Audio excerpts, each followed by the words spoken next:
Okay, so like I've gotten into the lean because I think it makes me look skinnier. Just for the audience sake, we're like looking up at our TV screen. We're all on here. And nobody wore black. That's good. I always tell guests don't wear black because then you look kind of like the floating head. That's a good, something we should have in our podcast. We don't give that guidance. Guidance, yeah. But okay, I think I should be sitting here more often. On that I side? feel like I look better in the camera. Yeah, we got some like microphone. But the mic issue is the problem. Okay, we got a technical difficulty. We're 3 minutes to work it. So the three of us are professional podcasters, and we can't get a mic fixed. I do kind of look fat, although I'm having an all right hair day. Needs to stay up. Jacob's gonna reach out from the sky. And exactly, man. You're not your fist away. Like, look at this. Okay, audience, this is behind the scenes at Digital Walk. What's y'all's podcast name? Energy Tech Startups. Energy Tech Startups. That's really kind of close. We got oil and gas startups. We got energy tech startups. Cool. Yep. I think the market research was what's not oil and gas. That was we need to fit something in here that's a little different. So pretty sure that's how the call was. So how long y'all been doing your podcast? We've been on this 18 months now. And then I started it with another co-host, Laura. Did you fire Laura? What happened? I think she decided to graduate. Graduate? No, she fired Houston. She left and went to Hawaii. She was done. Oh, that's awesome. I haven't figured out how to do that yet. So you'll be fine. You got it. I think I'll be okay. I'll speak loud enough. There you go. Yeah, there you go. No, so she up and left. She up and left. Yeah, just got tired of Houston. There you go. Well, I kind of get that. Probably during the summer, the weather was particularly bad. She was born and raised here, but I'm not going to get into that. Okay. Some people, they just decide it's time. Okay, so how long you been doing it now? The podcast? About 1.5 years. Yeah. But you joined later. Or So he said 18 months that we've been doing it, and then maybe 2 years. I've been on it for 2 years. Got it. Okay. Yeah. I was confused. Cool. Yeah. So what's the podcast about? Yeah. So we work to find startups who are doing interesting things in energy tech. Usually we're asking people about their journey becoming a founder in energy tech. It's hard compared to software because you're not always building something where it's easy and fast to do product market fit. You sometimes have a physics widget that needs to work in order to commercialize your business, and they got to go off and raise money, and it's hard. And everyone's journey is interesting and different. And the fun thing about Houston is most entrepreneurs here have 15 years of experience before they even decide to become an entrepreneur. So it's not like your classic Mark Zuckerberg story of I'm going to go off and create something cool. It's just a different path for a lot of people. And that's informed by the oil industry. So we're focused on that side of technology that isn't necessarily traditional petroleum products. But we love companies that work in all facets of energy. Yeah. Because I would think sort of number one on the list of, I'll call it gripes or thoughts from energy tech startups is customer acceptance and the process you got to go through, because it just feels like energy companies are huge laggards in terms of just adopting technology. And there's always this mantra of let's invent it here, let's build it in house. So yeah, I mean, you actually did that. And I think that's true, but at the same time, what I'm hearing in the past couple of years, as we're also helping a lot of startups from abroad come to Houston, is that Houston's a little bit less of a laggard, still a laggard. But if you want to test new technology, you bring it to Houston, take it to the Premium Basin and test it there. People are more willing to do that here than in Canada, for example. Yeah. And I think the thing that it really opened me up to this was I was coming from New England, developing technology, and I landed in Houston and went to OTC, which is ridiculous, but you get to see a ton of technology. And then I would go to these SPE conferences, and you had all these engineers getting up, kind of teaching each other what they do. And it's all, new stuff. I learned way more about fracking than I ever wanted to learn. But what was amazing to me was how much those kind of exchange of knowledge about how stuff works. Like, does this technology work? Does that work? So there was a lot of sharing of techniques that I thought was interesting. And I had the benefit of kind of having a front row seat during the shale revolution, right? Everyone's been fracking for years. We kind of understood lateral drilling, but there was like this magic that came together in the 2012 to 2016 era where like everyone picked it up. And so when the industry does... You know what drove that? Well, $125 oil. There was a lot of that. That's what enabled it. But Mm. they were drilling. There was a lot of exploration of the technology well before the $125 oil. It did become a anyone can make money kind of situation when that price went up. But the fact that people were willing to try told me that there was a willingness to look at the technology, look at the technical data, and everyone understood there will be a market if we figure out how to extract this stuff below $50 or $60 a barrel. So everyone understood the economics. It was a question of, can we grab the land? Can we figure out how to improve yield? I remember for a while there, it was anything anyone could ever talk about was like energy EROI, like energy in versus energy out, and how much we're going to be able to manage this process to produce wells. And what's the reality? We develop a drilling process that pays back in 9 months. I mean, that's amazing for the industry as a technology innovation. And, the alternative at the time was doing big, offshore oil wells. We had to plan for 4 years and it cost billions of dollars. It was amazing to see that kind of reinvigoration happen. And those all technology driven. So I would go against the argument that the energy industry is afraid of technology. It's just that the technology has to work financially, I think is equally important. Yeah, the way I've always talked about it on the podcast is because the price of oil so dominates the oil and gas business. And back in my day, I'm old enough to remember that we really cared about what mood the Saudis were in when they woke up. In a good mood, all right, we'll have a good day. That I feel like, it was in effect a lottery ticket business is how I describe it. Like when you get 3D seismic and it allows you to suddenly see a structure that you couldn't see before, man, that's a lottery ticket because all of a sudden you find a 10 million barrel field or whatever. If, for instance, you can drill horizontally and frack and all of a sudden a shale that wasn't able to produce can produce and make money, to your point, those are lottery tickets. And I do think when the industry can get a lottery ticket, it does things really well. Yeah. But then when you compare it to nickels and dimes, like let's go digitize our land files. Well, that's nickels and dimes. Doesn't That's matter. not a lottery ticket, Yeah. I can do all that and oil prices go down $20 and it doesn't matter. Yep. And so I feel like when I say we're a laggard, it's a laggard on the nickels and dimes type stuff. But that's the nature of innovation. Like the innovation has to matter, right? And it needs to drive the economics for someone. Otherwise, honestly, it's not important. And I think then the thing people forget about innovation is the combination of technology plus some benefit. And if the benefit just isn't there, you just got a cool widget, right? I mean, everyone remembers that first Segway coming out. Very cool. No one buys it. Is it truly innovative? And I think that's the question. Change the world. I remember the Drudge Report. Remember just when they had the drawing of it. Yeah, on the Drudge Report. And it's become kind of a funny memory in history, but it hasn't changed the way we live. I think that's the line that sometimes is easy to forget in all the hype is innovation has to create value. Right? Yeah, that's kind of the difference between like an invention, which could be like we've invented something new, but then to actually turn it into an innovation is putting it into the market and seeing that it scales and creates business. Yeah. And the fact is, the way you tell is people give you money. Yeah, the people give you money. Right. Yeah. There's That's like a the way. business model aspect of it too, right? Like how does it drive value and its monetary value that they look at? And and I think, just stressing a bit more on what Jason was talking about, I spent about 11 years working in the North Sea. And when you look at like these platforms that are huge, like deep sea and like freezing conditions and like how are they able to survive there? And also in the Gulf of Mexico, like these structures that we put up are able to survive like Hurricane 5 type of winds. It's pretty impressive. And, that's all innovation basically. And it's because the oil that you produce from these platforms is really, really valuable. Yeah, that I do think that's a good and underappreciated point that at the end of the day, the greatest technologies haven't necessarily won out.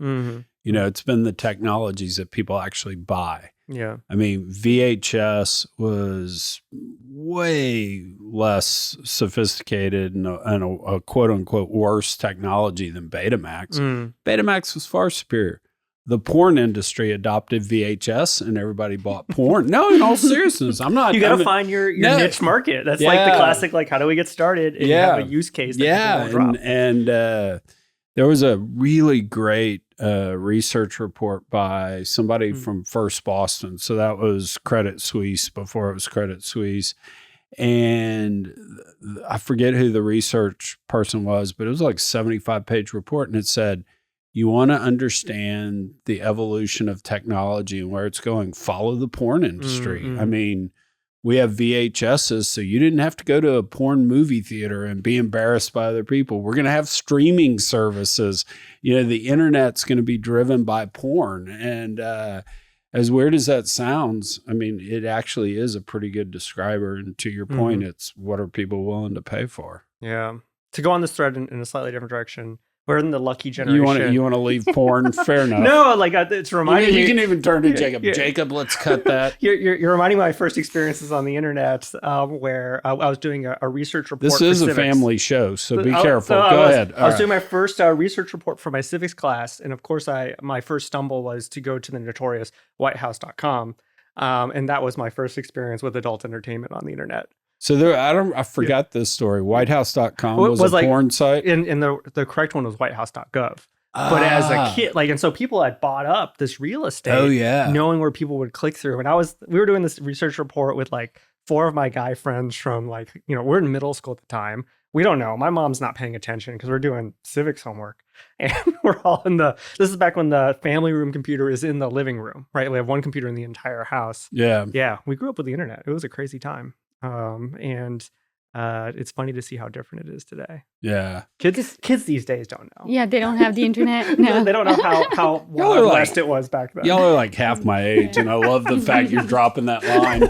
You sound way more boomer than I do. And I'm Gen X by 3 years. So I am Gen X. I'm not a boomer. So how does the podcast tie into what y'all do for a living? Yeah. Well, what we're doing. Because I don't know. Yeah. We're happy to explain it. I think there's a real gap in the Houston ecosystem around supporting entrepreneurs who want to come out of traditional energy, participate in energy innovation, and specifically driven by the energy transition. And it's hard. Like if you got a really good job working in energy, it's very profitable. How do you make that leap? And we saw this challenge in places like Detroit, where the automotive industry was so dominant, it was hard to go out and build a separate business. So the more we can kind of cultivate a dynamic, vibrant energy ecosystem, the more innovations can happen. And I think a very traditional energy startup in Houston is one that's driven by equity. Like you can go to a private equity firm, put together a business plan. You can build a team of landmen to say, let's go off and build an oil development company. You can build a lease rental business that will pull together gen sets or drilling rigs. And you can build a nice services business. That's not a technology business. And there's so much good technology in and around Houston and so much good talent, but it's hard to kind of get that start. So by opening up kind of this tech community, we're hoping to just make the barriers for people lower so they can get involved and put their skills to work. And importantly, it's about helping people outside of Houston realize that Houston's open for business. And there's a certain point where if they're big enough and they want to do like a $10 or $20 million investment in Houston, they should go to the Greater Houston Partnership. When they're coming in and they're just exploring and they want to even decide if Houston's a market, they should come to us. And we will help them get set up with their first team of 1 to 3 people. And we got a community of entrepreneurs. There's, I think, 103 of us now kind of in the ecosystem, like in our little group. And we meet regularly. We have like a CEO circle. We do investor meet and greets. We're doing a low carbon investment summit that is invite only. But if you ask me, I can get you an invite. Wow. We're doing that in March. So like we're trying to create these places for capital, customers, and technologists to engage together. And the more we kind of lubricate the flywheel, the faster we'll spin. So that's kind of the high level of what we're doing. What's the business model on that? Do companies pay to participate in the incubator? How does it? So we call ourselves a hub. And because we don't do like the big fancy acceleration programs, I think One you might remember is Surge, which was based off the Techstars model. We don't do that. That's a lot of My work. boy Kirk Coburn. Kirk is awesome. He Kirk's did all the out work. doing golf now. We haven't seen him on BDE in quite a while. He's back to his roots in some ways. Yeah, so exactly. But I think for us as a hub, we do charge the individuals. So we actually attach ourselves to the individual founder. We found in Houston, founders have like 2 or 3 gigs. And sometimes they're waiting for the right startup to pick up. And sometimes they're just there for a few years and they hand the reins off to someone else. So we want to stick with that entrepreneur. But that honestly is a small part of our business model. Our biggest part of our business model is developing partnerships with industry. A lot of times they're looking to cultivate the ecosystem and also find technologies. And you imagine the real challenge for someone in industry is a lot of times there'll be a technology scout or a VC group. And you got really mature ones like Shell and Chevron that have been doing it a long time. They do a great job.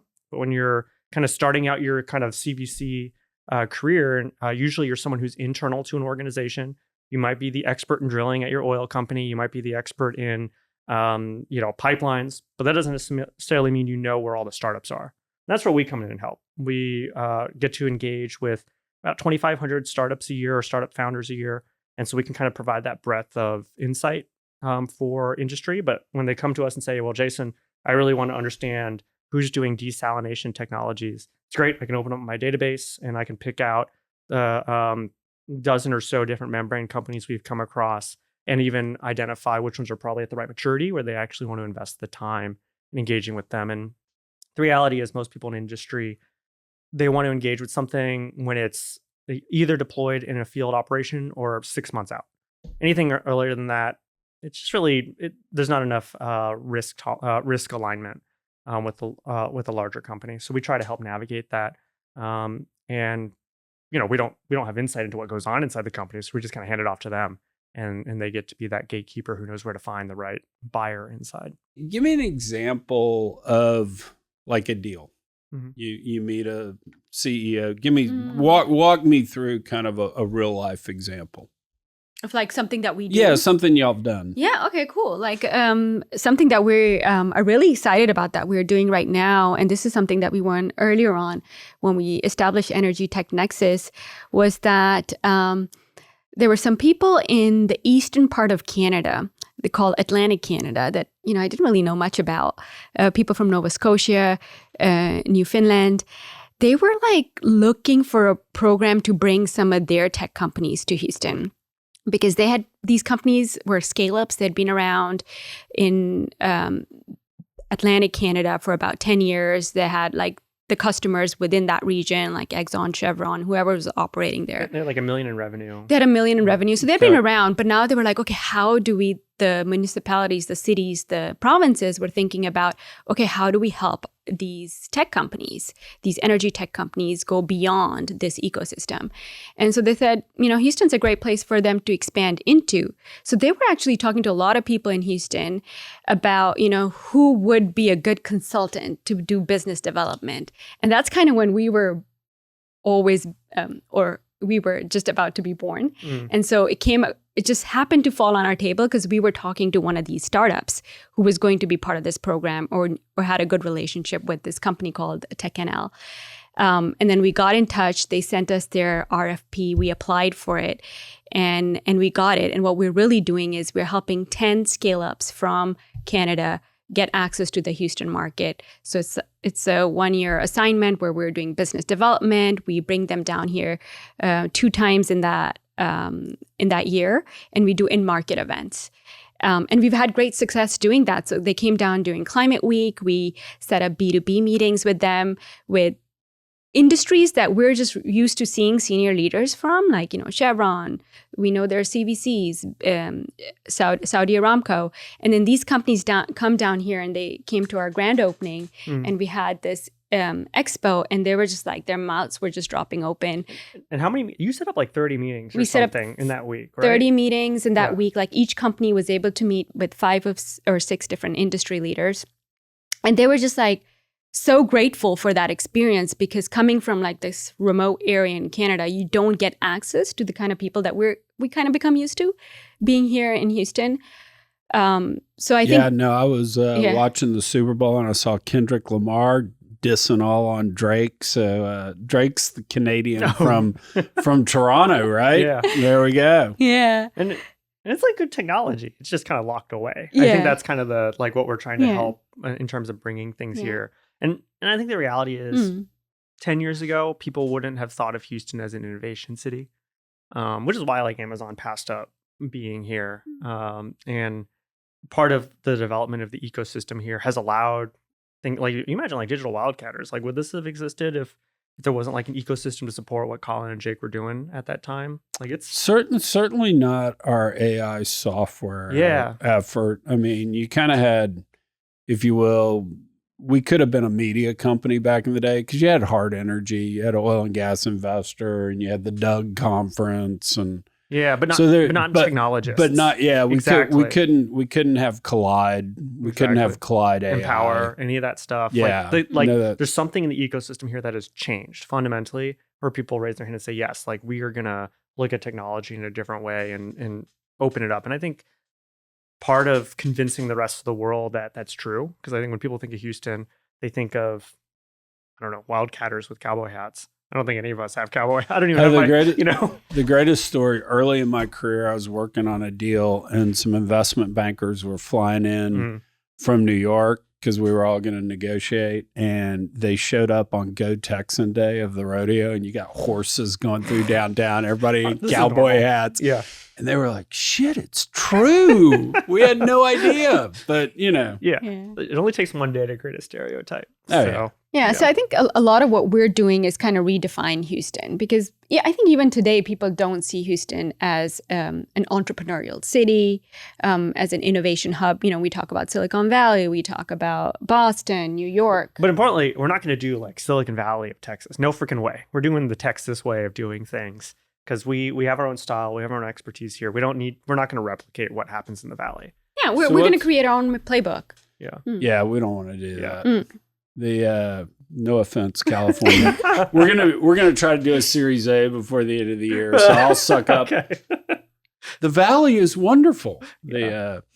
So give me the Houston pitch. Yeah. What is the Houston pitch on this in terms of whether it's still a funding source or a CEO? Yeah, I think So I'll be honest with you. The seed venture capital, like early stage ecosystem here, is absolutely terrible. Like I'll go out and say that. I think, we got good groups, the Houston Angel Network, we got folks like Mercury who are really carrying the torch. The reality is like, there's not kind of the deal flow that you would have. So I wouldn't invite people to come to Houston to raise their seed round. And you know why that is? I'm going to give you my take on it. And then I have want my to hear opinion. you. Okay. I'll even go first. So Yeah. you can. So the reason is, at the end of the day, seeds are high net worth individuals, right? The 3 Fs, friends, families, and fools, right? Ultimately, whether it's a little fund, whether it's direct investment in the companies, all the rich folks around here are energy type folks, and they have and all energy is done, particularly oil and gas, is done after payout. A third for a quarter, back end after payout. Yep. It's all back end stuff. So when you walk into a rich oil person and you say, hey, we're valuing this company at $10 million, and you're like, well, what do they got? And you cut through the math and you look through it, they realize they're getting an upfront, the CEO's getting an upfront promote. It just turns off rich oil and gas folks. So they gravitate back towards doing energy stuff they know, and the deal structure and they know how to make money there. They know how to make money there, and the deal structure makes sense. And I truly think that's the big delta. If tech companies in Houston were willing to, hey, CEO gets 25% of the profits, a lot more seed would get done. But that's not how Silicon Valley started it, 60 years ago when they started doing it. And that's what I was talking about before, like where equity, you can go off and build a private equity funded company where capital kind of dominates. And that's what I would consider a capital dominating round, where capital kind of owns everything at the beginning. And at the end, you get promoted if you're successful. And I agree with you. I think it's the oil, like there's this oil mentality, and then there's real estate. And they both kind of use this promote structure. Right. Is this more like a private equity? Is that what you're thinking? So the idea is like the entrepreneur really only gets upside or participation if they knock it out of the park. You need to return your 20% to the investors or more. And I think that's very different from like a traditional East Coast, West Coast seed round where you might only sell 20% of the company. So the founders retain 80%. So it's just opposite spectrums in terms of how people think about ever it. increasing values. Like if you value the company at 200 million and the CEO still owns 30% of it, they're worth 60 million on paper. Even though the company hasn't generated a profit yet, hadn't returned any capital to investors.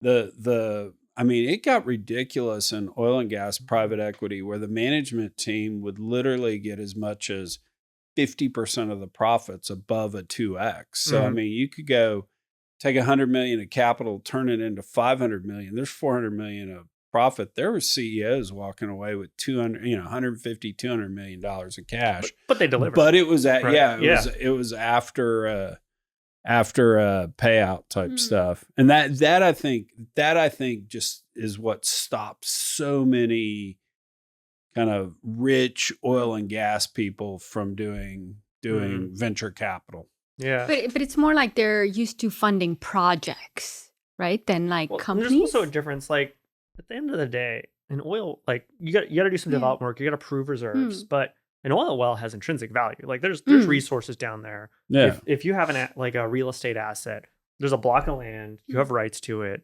There's a building on it. There's real value. And the reality is a technology company, like it's just ideas, it's hope, it's a dream. You're asking people to take a bet. And so I think fundamentally they are different things. And it makes entirely a lot of sense to me that real assets have a different way to fund them. And then this kind of soft IP thing, it's just different. And the reality is you kind of have to trust the founder to deliver. And the thing is, when you have real assets, you can fire the management team if they're not working. You still got most of the value, but with a founding team, you're kind of stuck with the person who knows how the thing works. If you get rid of them, there's no, you can't hire enough people to replace that IP, unfortunately. Yeah.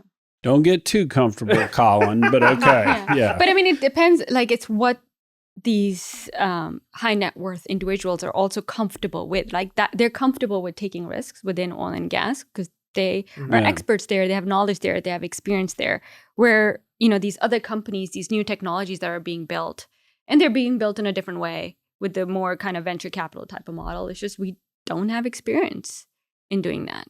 Yeah. I like to say it's not like in oil and gas we don't take risks. We take a lot of risks when you do projects. Yeah, Colin's so funny. Colin's always dismissive of me. Chuck, you're just private equity. You don't know. And I go, you go buy $200 million of Wolf Camp acreage that has no production on it. That's VC, baby. Yep. I don't care what anyone says. So. Yeah, and that's the thing. If you do well in energy, you could do really well. So you just, I think that. Something we like to repeat is, the way you make money is sometimes you have to go against the grain and you have to be right. And I think the energy industry is really good at that. If the oil's there, you bet the farm and you go make the money, right? Yeah. And you knew. And then the Saudis wake up in a good mood and you're rich or, you're a little too rich. Yeah. No. But to bring it back to your original question, like why Houston? So I wouldn't come for the seed financing, like always go to the coast. As much as I love kind of our small Series A community here, if you're going to do a road show, like that's not why you're here. Why you come here is because this is where the energy deals happen. This is where the talent is. And the most highly trained workforce on the planet, energy. Yeah. And way underappreciated. And the engineers here are not like nerds who turn a screw. They understand finance. They understand that the project needs to make money. They understand, multiple disciplines from, is my thing going to corrode in the ground to is it structurally strong enough to how does all the electrochemical things interact? It's all very multidisciplinary here. And in that combination of financial prudence, I think is unique amongst our engineers here in Houston. And so you get all this talent. You realize all the talent is the best people in the world coming together. It kind of doesn't matter what university you went to. I think on the East Coast, very much matters if you went to, a Big H or the school down the river. And here, some people come from like Nigeria. They're coming from Pakistan. They don't even know what those schools are called. Yeah. But they got here because they were really good at what they do. Yeah, no, I mean, I always used to say that I was sitting there at arguably the most competitive business on the planet, private equity and oil and gas, and none of my partners went to Harvard. Yeah. You know? Yeah. Yeah, and I think I'll would take that back. Bob Sinott did go to Harvard. Yeah, but we don't know about it, right? Yeah, it's not something you talk about. It was a bunch Yeah. of state school guys, Yeah. you know, and gals. Yeah. So, But I mean, I'll also add to like the talent part is also we have like the infrastructure. So this is Houston's where we're going to get a lot of the pilots done. We're seeing that happen today. And I think it's going to happen more and more is because you have factories here. You have like infrastructure where you can test new technology, especially connected to energy, connected to like CCUS, to hydrogen. You have like all these refineries here. You have these chemical plants. And you have the talent that can evaluate the risk properly, right? Like that's a lot of times where people shoot themselves in the foot is you kind of hope everything works out. And one of the things that frustrates me a bit about entrepreneurs here is we'll get to an entrepreneur who's been in the oil industry and he goes, well, here's my P90 plan and here's my P50 plan. And I go to my founder and go, look, guys, all the other entrepreneurs in the Valley are selling their P10 plan. Like, I know I love you for doing all the work and you understand this, but you are literally pitching against people who are like pitching where the stars line up and then the money starts to flow.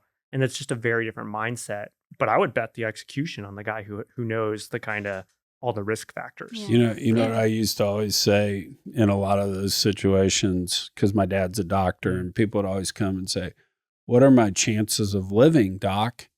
And my dad would always say, well, it's either 100 or 0. You either will or you won't, you know? And I think that gets lost because I don't know how many times an engineer in the energy business would build me a P60 case, and I'd say, does that case even happen? Because technically P60 means 60% of the time we'll hit at least this. And they would totally underappreciate the fact that, well, no, it's really the average of stuff.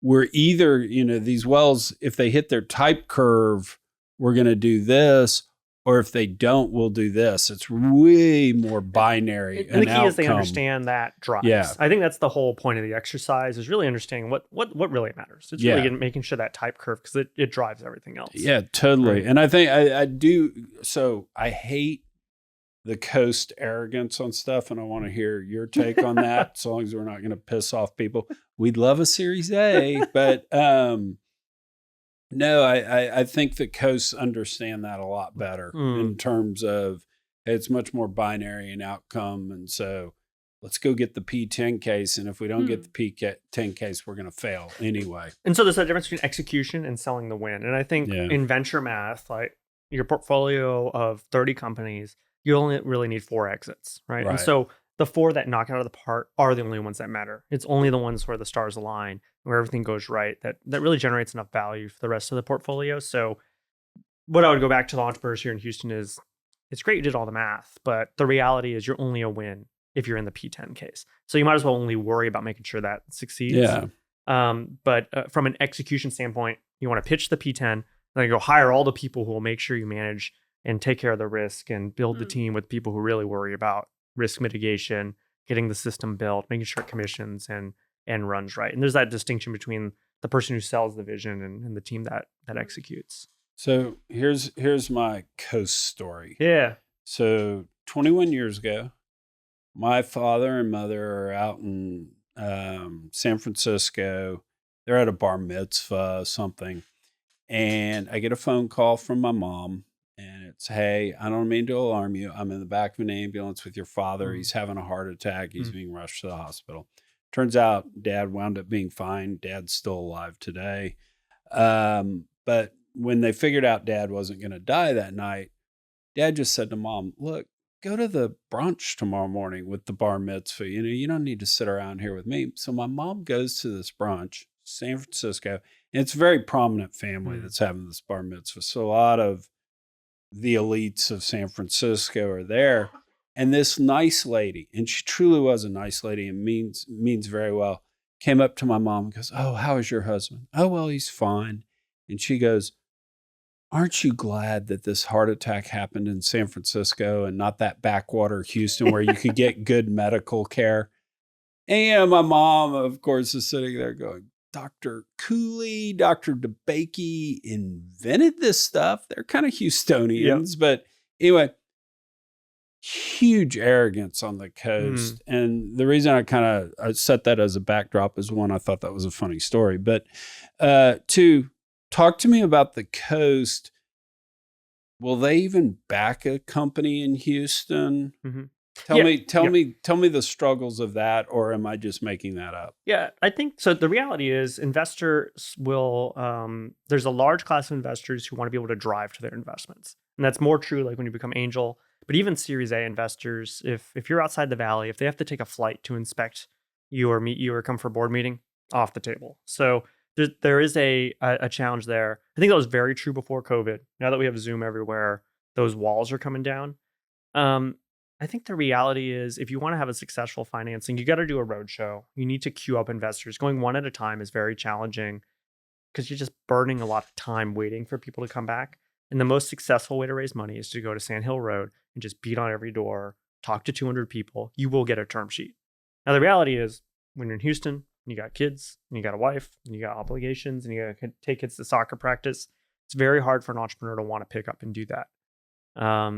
But if you look at all the startups who've been able to raise, they've done that, right? Yeah, like that's just kind of what it takes. And be it a hard tech company or otherwise, or a company out of Houston, I think if you do the grind and do the work, first of all, pitching 200 people, you're going to get really freaking good at pitching. But second, you're going to find like there's always a marginal investor who will take the deal if the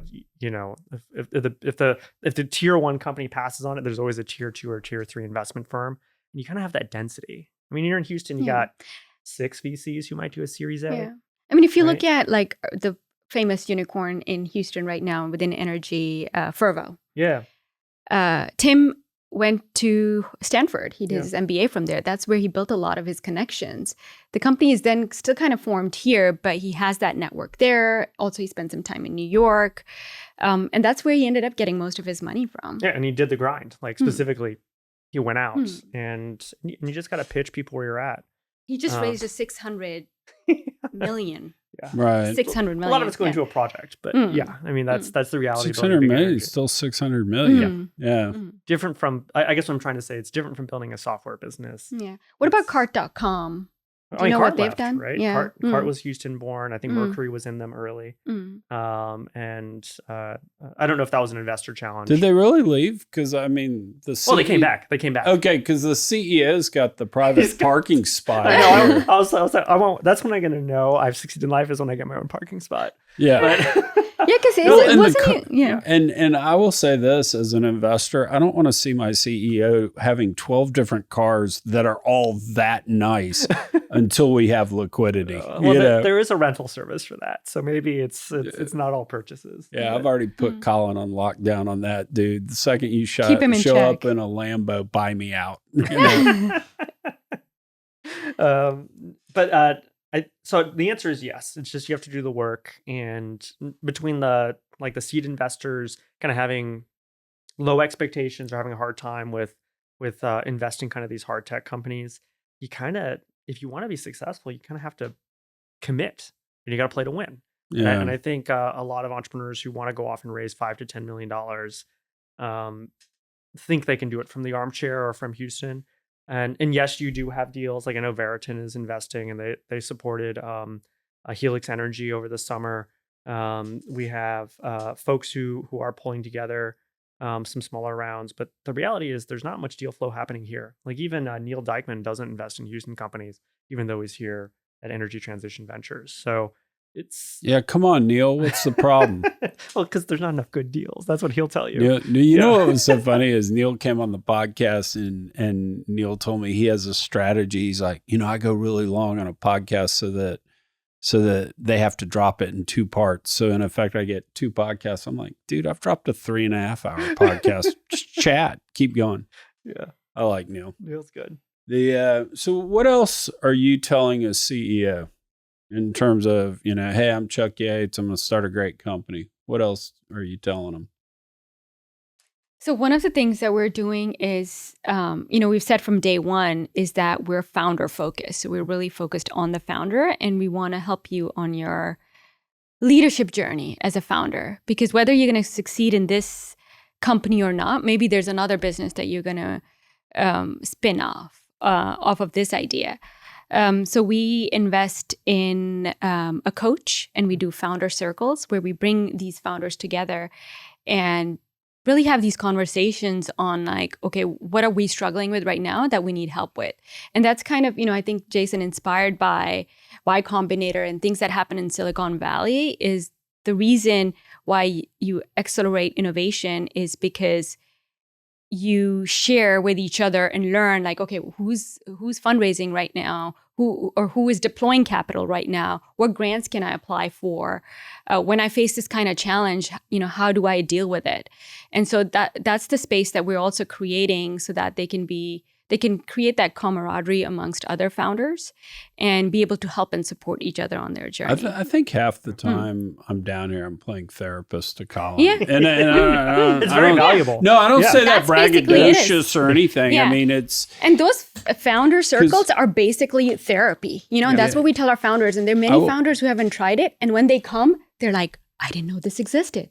Why didn't I know about the service? That was the hardest thing I had when I was at Kane sitting there, is I could never get the truth out of anyone except my assistant, Stacy, and my business partner, Mike, and that was the craziest thing. And so it is hard to kind of know who you can talk to, who you can share with, because, to some degree, people are either fighting against you or they're sucking up to you. And so it's just getting the truth as a founder. It's just really tough. And so Colin's going to raise this A round, I have no doubt. And when he does, what's going to happen? You're going to grow the team. You're going to hire a larger sales team, and the company of Digital Wildcatters is going to grow.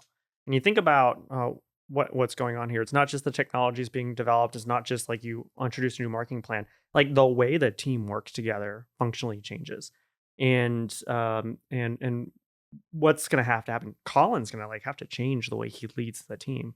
And not everyone knows that at first if they haven't seen it before. And so what you talk about a lot of times in the Valley is like these people who are called operators, folks who know how to scale up a team. Right. And I would want to put that question back to Houston and say, well, who in Houston is the operator? Because you can build an oil and gas company that's $100 million with a team of 10 people because all the value is in the rock, right? There are not that many companies that have kind of gone from 0 to 20 to 50 to 150 and done it without exploding. Right. And that is the biggest risk for a lot of high growth companies. And who do you turn to for that kind of guidance? It's having those skilled advisors, but it's also just having other founders who are going through it in real time. So that's the real goal of pulling together the founder circle, is when you have people who are doubling headcount over the course of a year and struggling through that growing pain, there are going to be different strategies to manage it. Every team is going to have a different process they develop, but sharing that kind of experience is invaluable. And there's no organization in Houston that's able to do it. And there's honestly no, sometimes you choose, if you're in a place like the Valley, you go to your venture capital partner and say, well, introduce me to the other founders. Well, there's no central kind of venture group here to even be that kind of central group. Mm-hmm. And so that's part of what we're trying to create with our very strong network. We saw that in private equity because, early days, like literally you could lease acreage, drill one well, get a log, not even drill a well and produce it. Yep. And Chesapeake, XTO, whoever would, you paid $1,000 an acre, they're paying you $5,000, and, you're out. And that is a skill set of being able to look at old logs, figure things out, which is totally different to where we evolved with. Now you got to have, 150,000 barrels a day of production.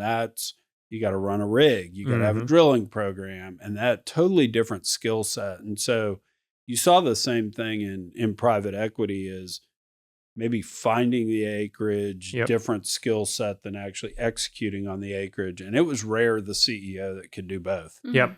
And you've kind of seen that now, because all the private equity firms literally are just backing their CEOs that they've vetted that can do it. We call them the Roman numeral CEOs because they always just add a Roman numeral. We're Silver Hill 3. We're Silver Hill 4. Yep. The Roman numbers.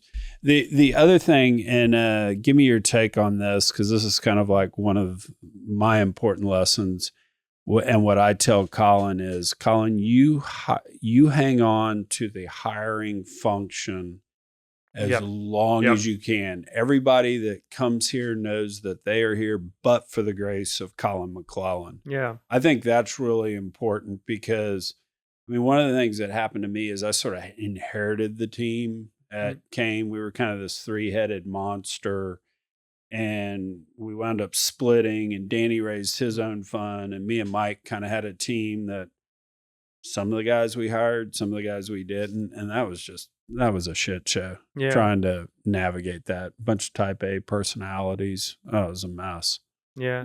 I think you think about like a founder coming into this, and I don't think Colin's necessarily like this, but a lot of them are engineers and technical people, and they have a challenge thinking that they're going to be this leader, this person that people are going to follow. Just it's a lot of work to get people to follow you and follow your vision, and that's part of fundraising, that's part of team building. And over time, if you don't kind of control the culture of a company, it's going to control you. You can kind of dilute. The company will start to control you. But importantly, like a very strong culture is equally about kind of creating an environment that's fun. But like culture is also like the instruction set of like how we interact with each other, how we work together. And ultimately, culture is how we decide to make decisions that the CEO will bless or will like, right? Are we coming together? And the culture at Digital Wildcatters in some ways is set by Colin. And when you hire people that fit in that culture, you're kind of telling people this is the right kind of people that will work well with me, right? Yeah. That's kind of what you have to do as a founder. And that's why you want to control that hiring process, because you want to make sure people fit in with the decision matrix of what you want.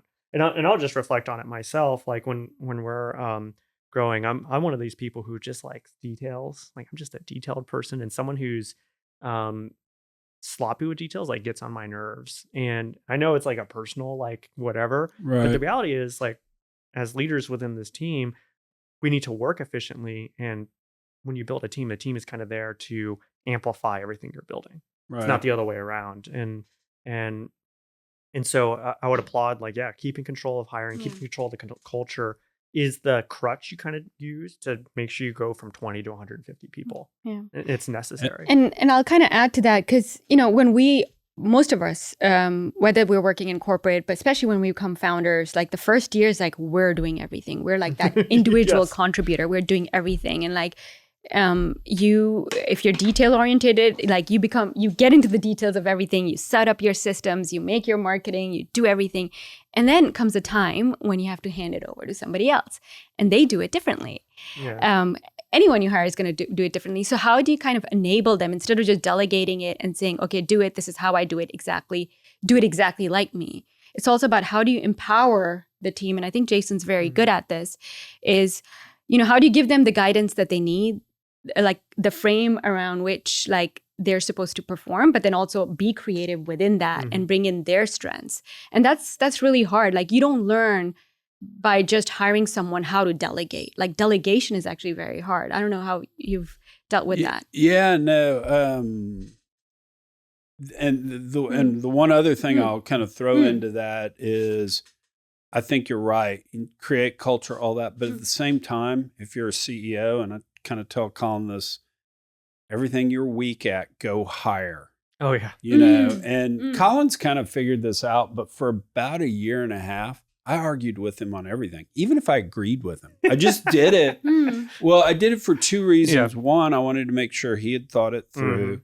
And two, I want everybody in the office to see that you can argue with Colin. Yeah. Because I mean, one of the worries I have about Colin is he's such a strong personality. And, we're at the point where if you're a CEO of a startup that's raised, call it going on $12.5 million, your greatest strength's your greatest weakness. Yeah. You don't have an obvious weakness that's just bad.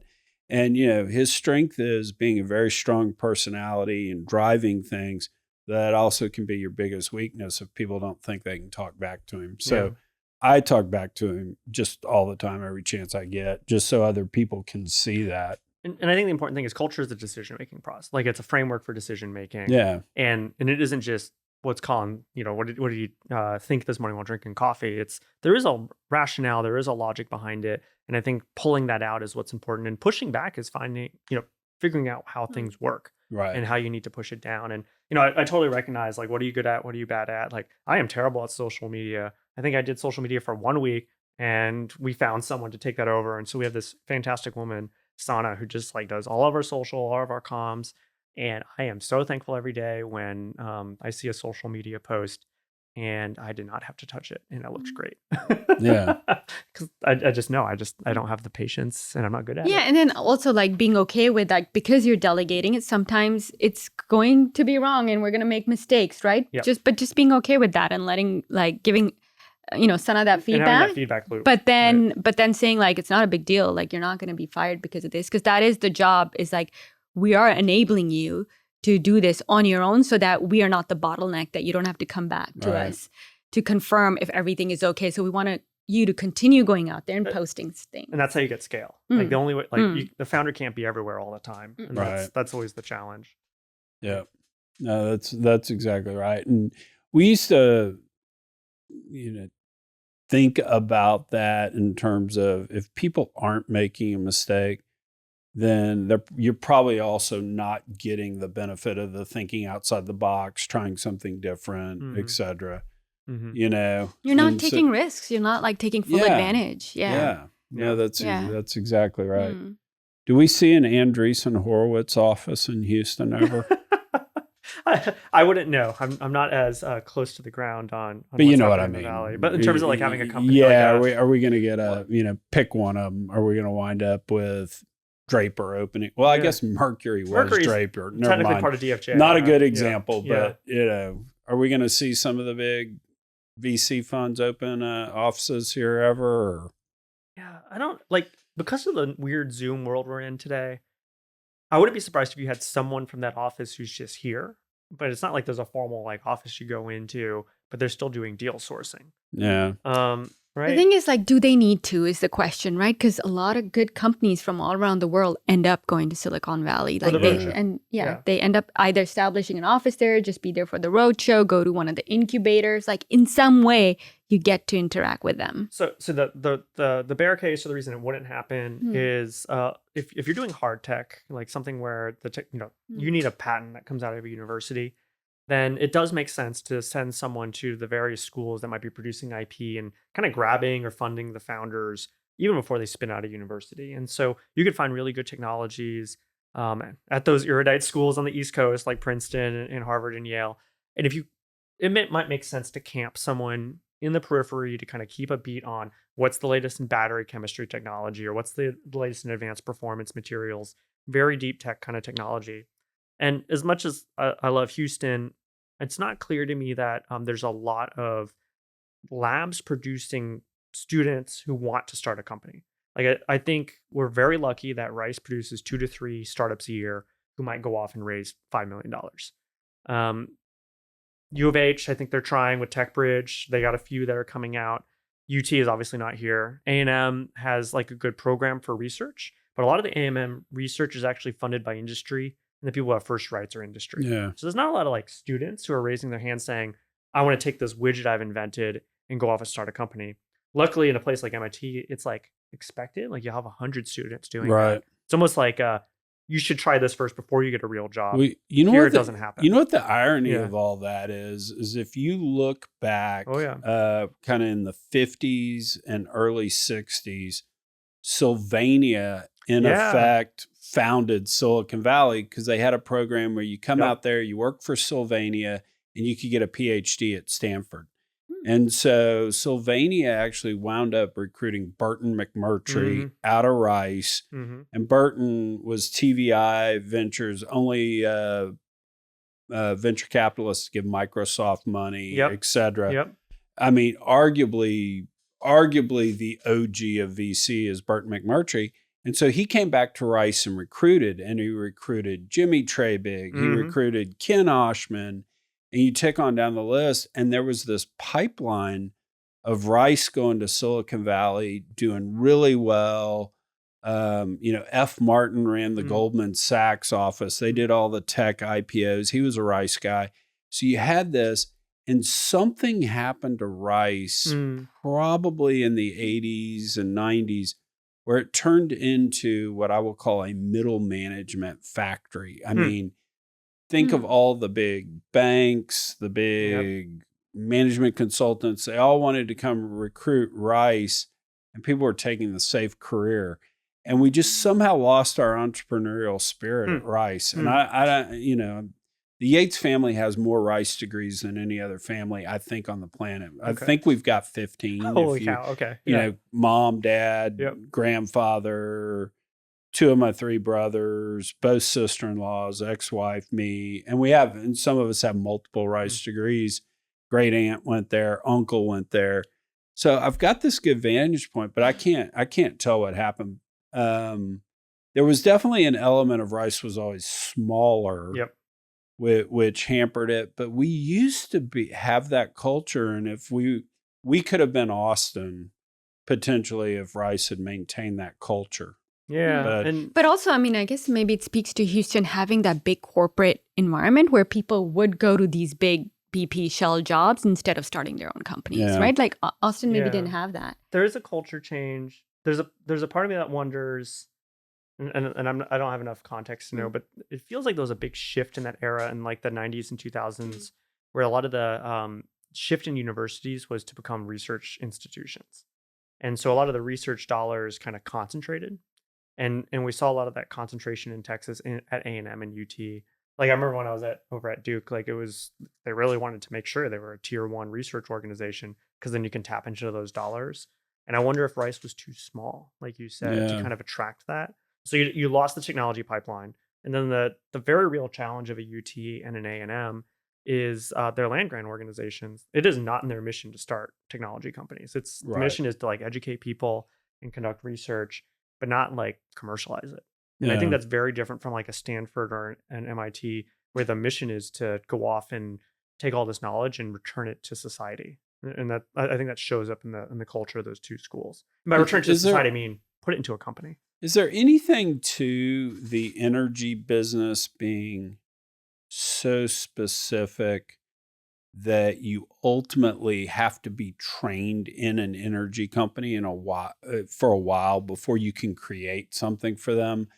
Vis-a-vis consumer type stuff, we all, Zuckerberg can start this in college because at the end of the day, social media site, the customers are his classmates, right? So he can vibe, he can start it, he knows how to write code, etc. I've always kind of wondered that. I mean, if you're 18 years old, do you truly know what someone offshore needs in terms of a special widget?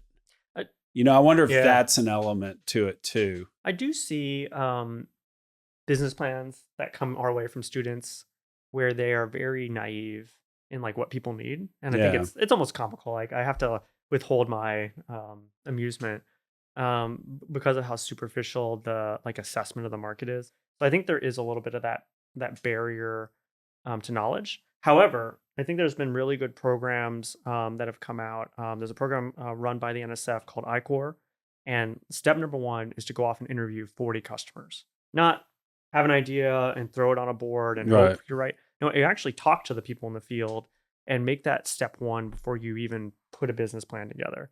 And so because we kind of understand customer development and customer discovery better just as a society, I think that isn't the same barrier if you are serious about doing the work and actually talking to that many people. And honestly, like having done this a lot, you only need to talk to like 15 customers to really get a coherent story.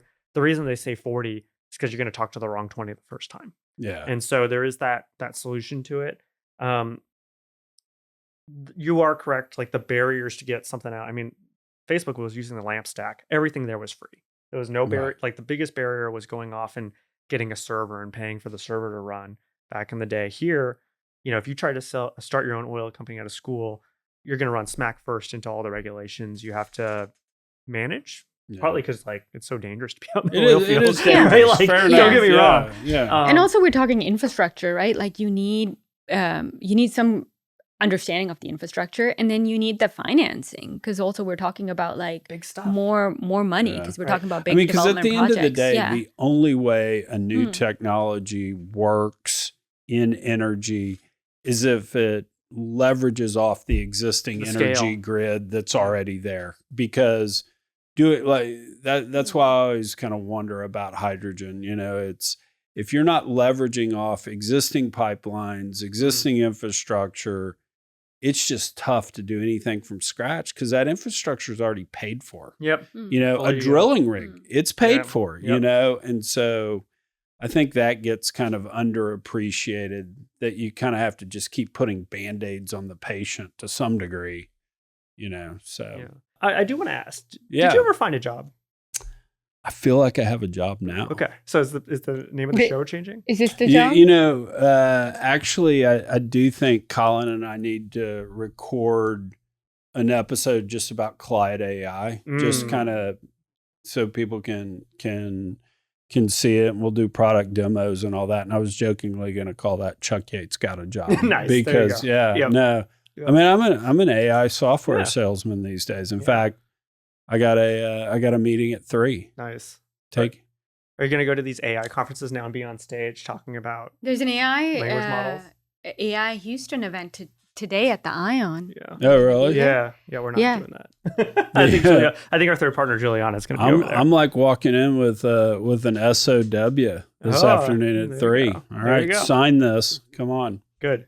Yeah. No, but I'm not doing this for long. Okay. We'll close our funding round. I think we're closing next week. Then hopefully we'll go hire people because I'm the knife and fork guy. Like I'm the guy you want to go to dinner. Yep. Who do we need to get? I'll go to dinner with them. I'll go to lunch with them. Knife and fork it.